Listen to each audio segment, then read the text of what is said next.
Ready start.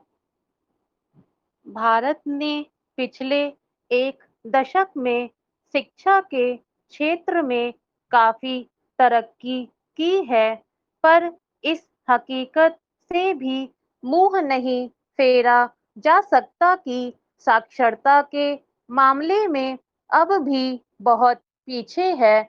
साक्षरता के स्तर पर विश्व में भारत का 141वां स्थान है। दुनिया भर में आज भी बड़ी संख्या में निरक्षर हैं।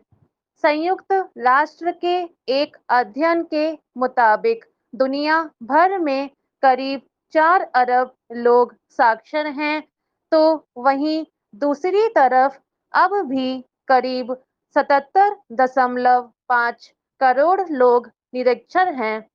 इनमें से 2/3 महिलाएं हैं। लगभग 3/4 निरक्षर आबादी दुनिया के सिर्फ 10 देशों में रहती है। इसका मतलब यह है कि हर 5 में से एक व्यक्ति निरक्षर है। वहीं दुनिया के लगभग 35 देशों में आज भी साक्षरता की दर 50% से भी कम है।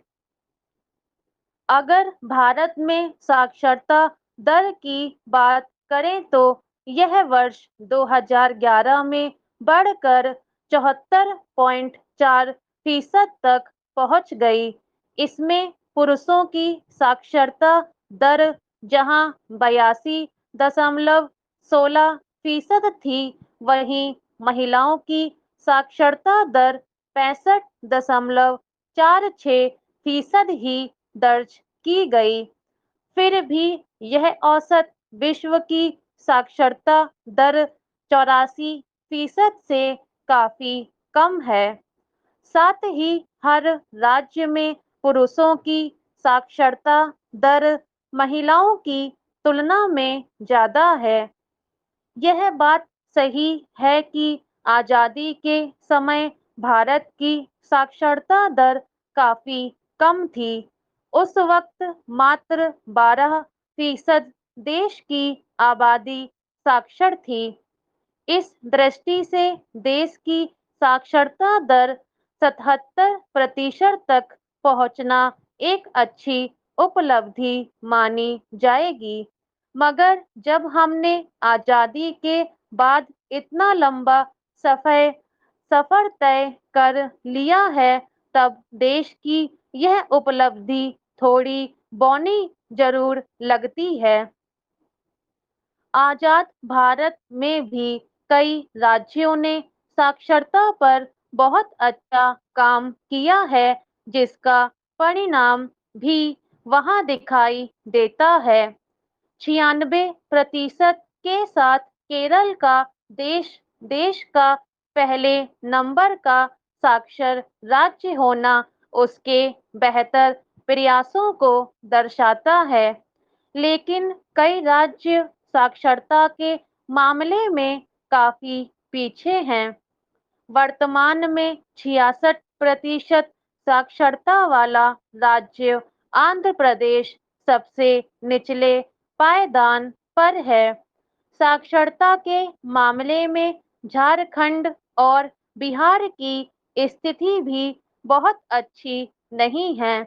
कई राज्यों की साक्षरता दर राष्ट्रीय साक्षरता दर से बेहतर या फिर इसके आसपास थी, लेकिन कई राज्यों का ग्राफ राष्ट्रीय साक्षरता दर से नीचे था। इनमें झारखंड और बिहार भी शामिल हैं। इनमें झारखंड का प्रतिशत थोड़ा बेहतर था और बिहार लगभग निचले पायदान पर था। मगर झारखंड की तुलना में बिहार की साक्षरता की विकास दर बेहतर है। देश में कम साक्षरता दर का एक कारण शिक्षा प्राप्त लोगों का भी बेरोजगार होना है। हालांकि यह कोई नई बात नहीं है, क्योंकि अपने संक्रमण काल से ही भारतीय शिक्षा को कई चुनौतियों और समस्याओं का सामना करना पड़ा है। आज भी ये चुनौतियां और समस्याएं हमारे सामने हैं, जिनसे दो दो हाथ करना है। स्वतंत्रता आंदोलन के साथ ही भारतीय शिक्षा को लेकर जद्दोजहद चलती रही। स्वतंत्रता के पश्चात भारत सरकार ने सार्वजनिक शिक्षा के विस्तार के लिए अनेक प्रयास किए।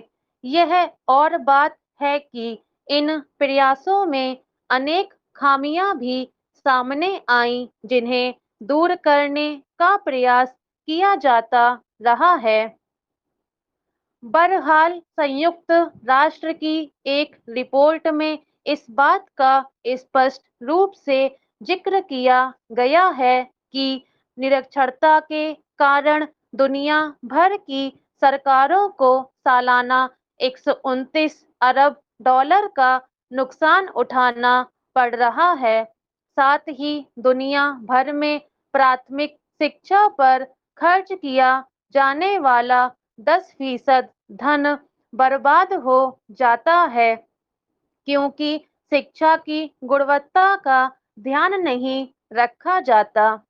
इस कारण गरीब देशों में अक्सर 4 में से एक बच्चा एक भी वाक्य पूरी तरह नहीं पढ़ सकता।